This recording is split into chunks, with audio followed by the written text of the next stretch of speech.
Hello, this is Mr. Win, and this video is about the law of sines. So far, everything trig related was for solving right triangles, but actually we can use a generalized form of trigonometry to solve any triangle. And a triangle without a right angle is called an oblique triangle. So here's the triangle with no right angles.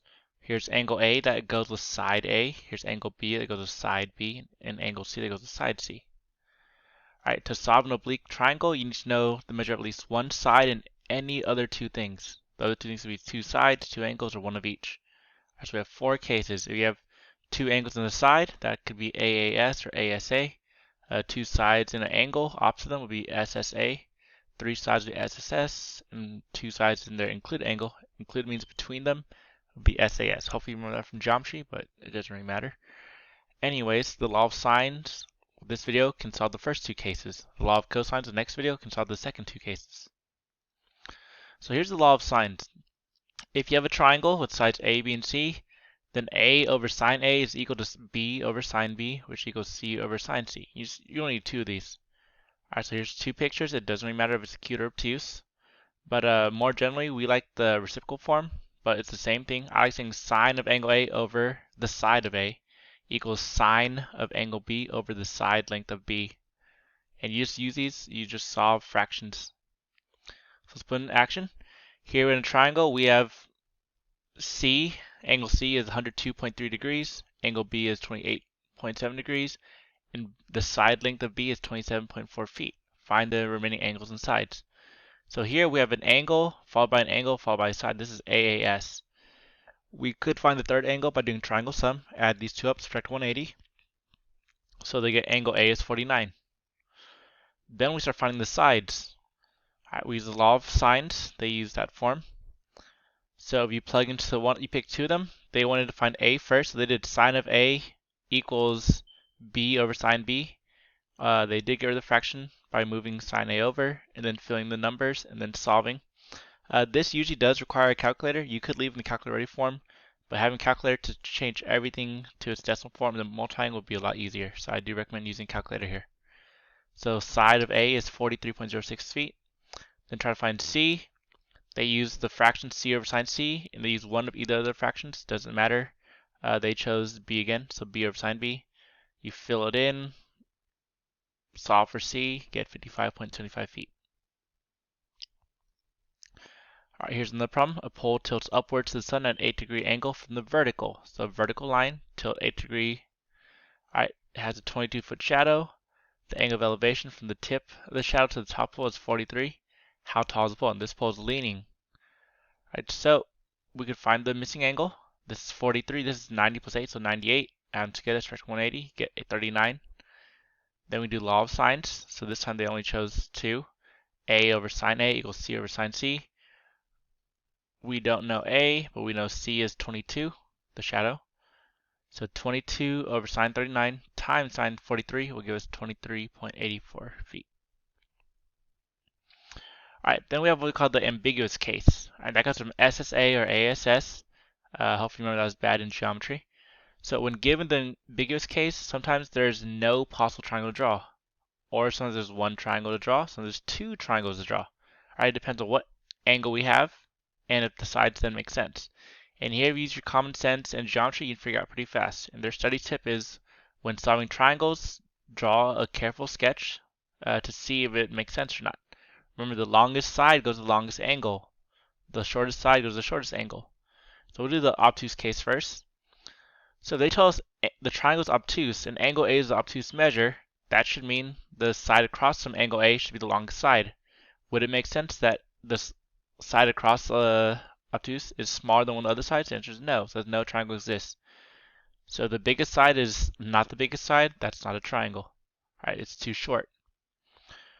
So what if the biggest side is the biggest side? That's fine. That's true. Alright, so that's good. A triangle does exist. So that's one is obtuse. Either it's too small, or if it's bigger than the other side, then that's good. Here's the weird ones. If the angle is acute, you need to find the height. And that's the formula H equals B times sine of A. And I'll show you that in a second. But here, if you have the length of A is smaller than the height, then no triangle exists because it's not going to connect and make a full triangle no matter which way you swing it. All right, but if A is equal to H, then we have a triangle. We actually have a right triangle. All right, in case you're curious, this is really the sine of what we know. The sine of A equals really A over B, right? If you solve for A, you'll get B, or H, you get B times sine A. All right, so if equal, one exists.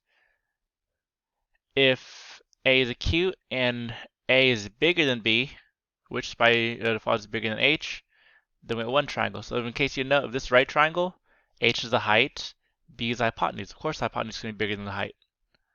So B is automatically bigger than H, but I did put there because I like to make it simple. I'd say always find this no matter what, but technically it's optional. This thing in red is not required. But here's the weird case.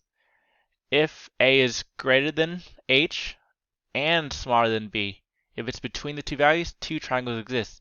So if you look right here, we could have this triangle where A makes the big thing, or if I swing this in, here's the same A, it makes a smaller triangle. Because this is the same angle, the same length of B, and the same length of A. In both cases, this is ASS or ASS. Alright, so here's a better look. Notice if we have a fixed angle and two fixed side lengths, we have a side length of 10 and then a side length of 6. Well, we don't know how that 6 is going to look. Maybe the 6 goes in here. If the 6 goes inside here, this triangle looks like B is an obtuse angle. Alright, but if I had the same angle 33, fixed side of 10, and the 6 instead of going inwards went outwards, this is still a triangle, but now it looks like it's all acute angles. Here's not obtuse anymore, so B is now acute, and A also looks acute in this case. Alright, so there could be two different triangles depending on which way A swung. Alright, it could make a obtuse or it could make an acute triangle. So that's why it's two different cases. So for this triangle, A is 22, B is 12, and A is 42 degrees. Find the remaining sides and angles. Here I would find the height first, like before. The height is B times sine of A, so that's 12 times sine of 42. If we calculate, it's 8.03. Notice 22 is bigger than 8.03, and it's actually bigger than 12. There's going to be one solution. So you see the law of sines. They use a reciprocal form, which is the nice form. You should probably fill out right away, then solve for B. Once you have this, remember that's sine of B, you want to arc sine both sides. This is what angle of B has the sine value of this fraction. That's why you do sine inverse or arc sine to get the number. That does need a calculator. So just to show y'all real fast. The calculator, if I did 12 times fraction, and they are in degrees, good. Sine of 42 on top, and on bottom is 22. Notice it gives me this number. That's not the answer. This is sine of B equals that number. So can sine be between negative 1 and 1? Yes, 0.36. Now, we're saying what angle gives me the sine value? Or I'm going to do arc sine, so second sine of that. And that's where they're going to get that 21.41 number. They rounded. Alright, now that we have that, we can find angle C, because we know two angles. We found angle A and angle B, triangle sum. They add up to 180. Once you found angle C, you do law of sine to find that missing side. 29.4 inches. Alright, this one has no solution. Alright, the shortcut is find the height. Notice the height here is 24.9. Does this A value 15 compare to that? No, it's too small. It can't connect. But you could do it the long way. You could try using the formula immediately and solve it out. Fill in the numbers. Notice that once I calculate this is 1.6. Can sine of an angle be 1.6? No, sine has to be between negative 1 and 1. That's outside the range. Alright, so that is a contradiction. So since the value of sine has to be between negative 1 and 1, you can't have a triangle like this. Here's another one. Here's two triangles for this, where A side is 12, the B side is 31, and the angle of A is 20.5 degrees. So we could write the formula. fill it in, solve. Can sine have a value of 0.9? Answer is yes. It's positive, so it's in quadrant 1 and quadrant 2. It's the y value. So there are two angles. The first one's 64.8 degrees. The second one is 115.2 degrees because you do 180 minus that angle. All right.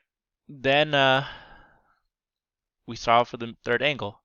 So we know the first one's 20.5 and then B1 is 64.8. Add them together, subtract 180, get 94.6.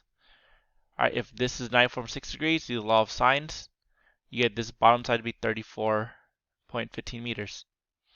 But if we use the other angle, instead of B being 64.8 degrees, it will be 115.2 degrees. Do triangle sum. C is now 44.3 degrees. Do the law of sines use that different number. This bottom side, C, is now only 23.93. Because the hypotenuse, not hypotenuse, the largest angle goes across the largest side. Alright, area. You can use the law of sines to find area. Alright, the area formula will be 1/2 base times height. Base is just C, and the height will be, like I said, B sine A, depending on which angle you're using. So you can do this, but basically all these forms are true.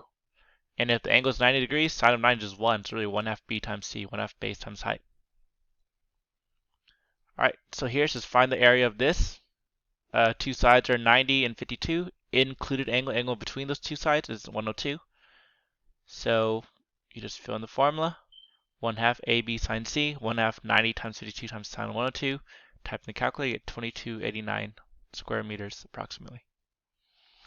Alright, last problem. The course for a race boat starts at point A up here, proceeds in the direction south, 52 degrees west. So that means going down, so the south direction, and then turning west 52 degrees. So this angle here, that curve. Then it goes to point B. Then it goes south, direction south, but east 40 degrees. So we're going south 40 degrees east. So that's when it turns to get to C, and then goes back up to A at 8 kilometers. So first, because these lines are parallel, up and down lines are vertical lines are parallel, it follows that angle BCA, the top angle, is equal to angle DBC, the bottom angle.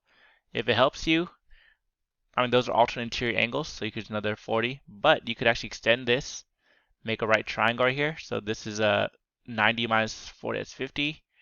This is 90, and then 90 plus 50 is 140, minus 40 is 40. So you should get 40 degrees no matter what, however you do it there. All right. So anyways, now that we know that's 40, we have this triangle. You can find that missing angle B by doing triangle sum, adding 52 and 40, to then subtract 180. You get 88 degrees. Now you do the law of sines to find all the sides. We do know B is 8. So then we solve for A, then we solve for C, and then we found those two sides. Now we're going to add all three up to get the total distance the boat went. Alright, that's it for the video. Make sure you ask any questions. See you soon. Thanks for watching. Bye.